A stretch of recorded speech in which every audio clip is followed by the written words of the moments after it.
Hey folks, my name is Terry. And my name's Daniel. And we are the Short and Stout Guys. And we are here in Central Florida. We love living in Central Florida. And we love the Central Florida theme parks. And that's kind of going to be the focus of a lot of what we do on our new channel, the Short and Stout Guys. We're going to talk about things that are fun to do at the theme parks. We might give you some tips on the theme parks like we're going to do today. And we'll try to do it in kind of a fun, lighthearted way. We'd love to get your input. A lot of the tips we're going to give are going to be for newbies. So if you're kind of new to going to the theme parks, specifically the Universal parks, because those are our favorite parks, right? And so we're going to talk a lot about that, give you some ideas of what might make your vacation a little bit easier if you're coming down here. Hope you'll see what we're doing is beneficial to you, and join us again. For today, our topic is going to be 3 really basic tips that we have if you're making a first-time trip to the Universal theme parks and you've never done this before. We're going to try to give you 3 tips that'll maybe save you some time and some money and make your day maybe a little bit more enjoyable. All right, here we go. You ready? Tip number 1. Now this tip is only going to work if you are driving to the park, right? If you're staying on the park's property and you're using their transportation, this tip doesn't really apply to you.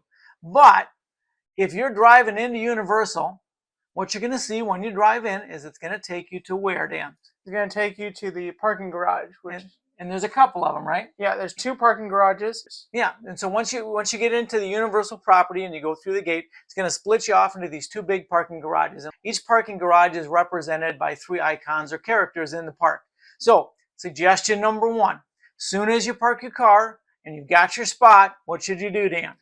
You're going to take a picture of where you parked, or more specifically, the icon closest to where you parked. All right, so all over the parking garage, they've got the icons, right? Again, like you mentioned, there are 6 icons, 3 for each parking garage. You're going to find the pole closest to your car, right? And you're going to take a picture of that icon. This is going to be, it seems like nothing, but it's going to be a huge deal at the end of the day. Because after a day in the park, what's going on? You're tired and you're not thinking straight. You're trying to remember where you're parked and you just can't remember. And this happens to us all the time. We get done with a big day at the park and we're like, does anybody remember where we parked? Does anybody remember what parking garage we're in? And we can't remember. But if you go back and take a look at your photos, the very first photo for that day, you're going to find the picture of where you parked. It's going to show you the icon, because once you come into the hub, the security hub at Universal, it's going to divide you off into one of the 2 parking garages, right? And in order to go to the right parking garage, you need to know your icon. Your icon will guide you there, and you're halfway there. Now you're going to find out the floor, because if you took a picture of the icon, it's listed by 100, 200, 300, and so on. Those relate to the floor you parked on. Going to get you really close to your car. You're going to find it so much faster. Otherwise, you hear people walking around beeping their car all the time trying to find it. This is going to save you a lot of time. It's going to get you back to your car faster. And it's just a simple and easy thing to do.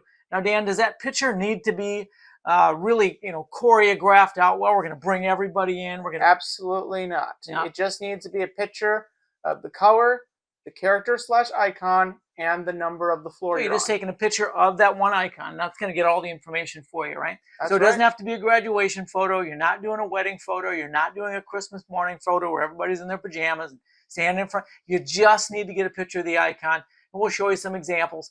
It's going to make your day so much easier. All right, good? Yep. And suggestion. Now we're going on to tip number 2. Tip number 2. And this is my favorite one. All right, what do you got? The thing here in Florida is it's hot. It's really hot. Extremely hot. And as you're walking in the parks, you're going to get thirsty. So what do you do? Quickly. Well, I could go buy a drink at a like one of their snack shops. Yeah, but $5-6.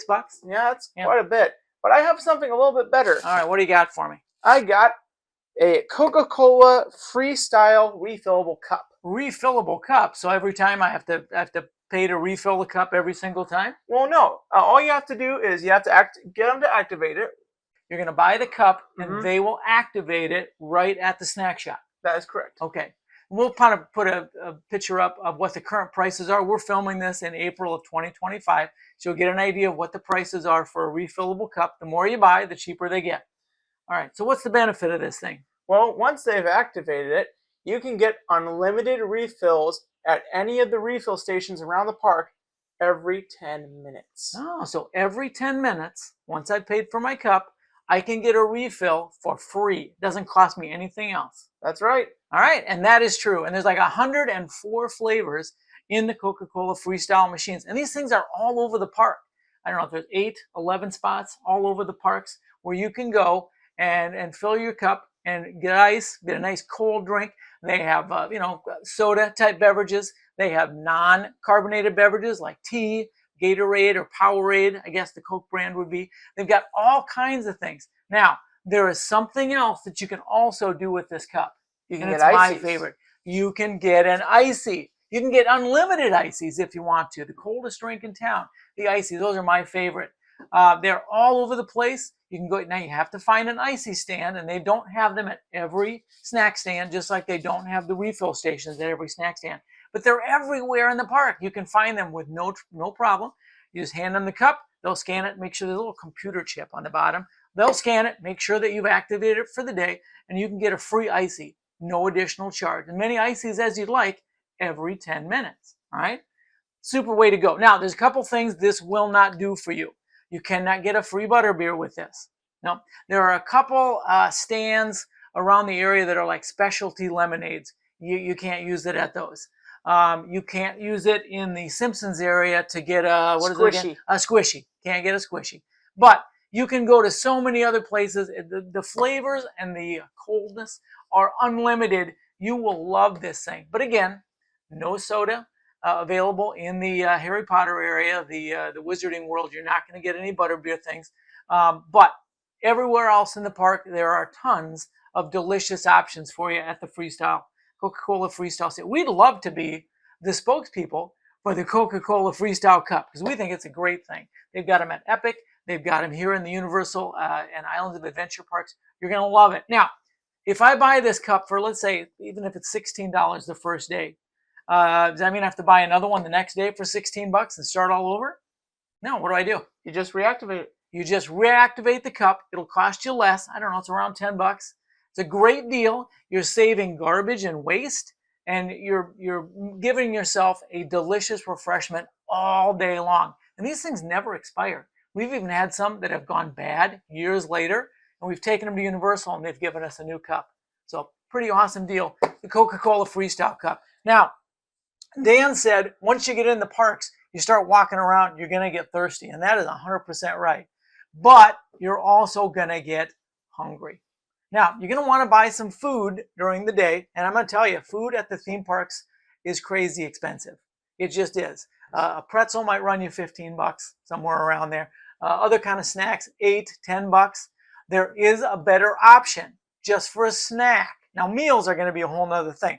But in order that you don't need as many big meals, you want to get a few snacks. Dan, what have you got for us for snacks around the park? I got the Universal and Islands of Adventure refillable popcorn bucket. And who doesn't like popcorn? I mean, you may run into the occasional guy that says, they don't like popcorn. That's kind of a rarity, though, right? Yeah, it's very rare. Most everyone loves popcorn. Absolutely. So what does this thing run you? How much are you gonna end up paying for that? To start it is about maybe $12 for it. About $12. But for every refill, get this, it's only $2. $2. $2 a refill. Now, a refill cup refill, free. A popcorn bucket refill, about $2, right? Unless you go to, what is the Minions one? Pop Banana. Pop Banana. You can get regular popcorn there, but you can also get their caramelized or banana flavored popcorn, and that'll run you a little bit more. I want to say around $4 to $5. I'm not positive on that, but it's about that. Otherwise, regular popcorn all over both the parks, unlimited times. You don't have to wait 10 minutes for this. You could do it again and again and again. $2 for a popcorn bucket fill, and that's going to take care of your family. Get that edge off. You'll be in much better shape, ready to go raring on the next thing. Again, they do not sell popcorn or pop in the Harry Potter area, I'm sorry to say. But anywhere else in the park, you're going to find these popcorn stands around. Great deal. All right. Another benefit of the Coca-Cola Freestyle Cup that you don't even have to activate it. You can just use it for water. Each of the refill machines, you can just use it for get water, and you don't even have to activate it. Okay, so if you're going back to the Freestyle Cup, another benefit, they really fit nicely in the machines. My wife often carries one, and she doesn't drink a lot of soda, so she'll bring the cup with her, and she'll just fill it up with ice and get some ice water. You can do that for free anytime, and we do that too. If we're only going to be in the park for an hour or two, just going for a walk, we might just use it for water. And of course, we have another little secret that we use when we get water, and we'll kind of show you what that is too. But anyway, those are our 3 tips for the day. Take a picture of where you parked. Get yourself a refillable cup. And then get yourself a popcorn bucket. A universal popcorn bucket. All right, those are our 3 suggestions for the day. Let us know what you think about those suggestions. Great way to save you some time with your car and money with your drinks and snacks. We're the Short and Stout guys. We love the theme parks. We can't spend enough time at the theme parks. And we hope to see you again out there next time. Take care.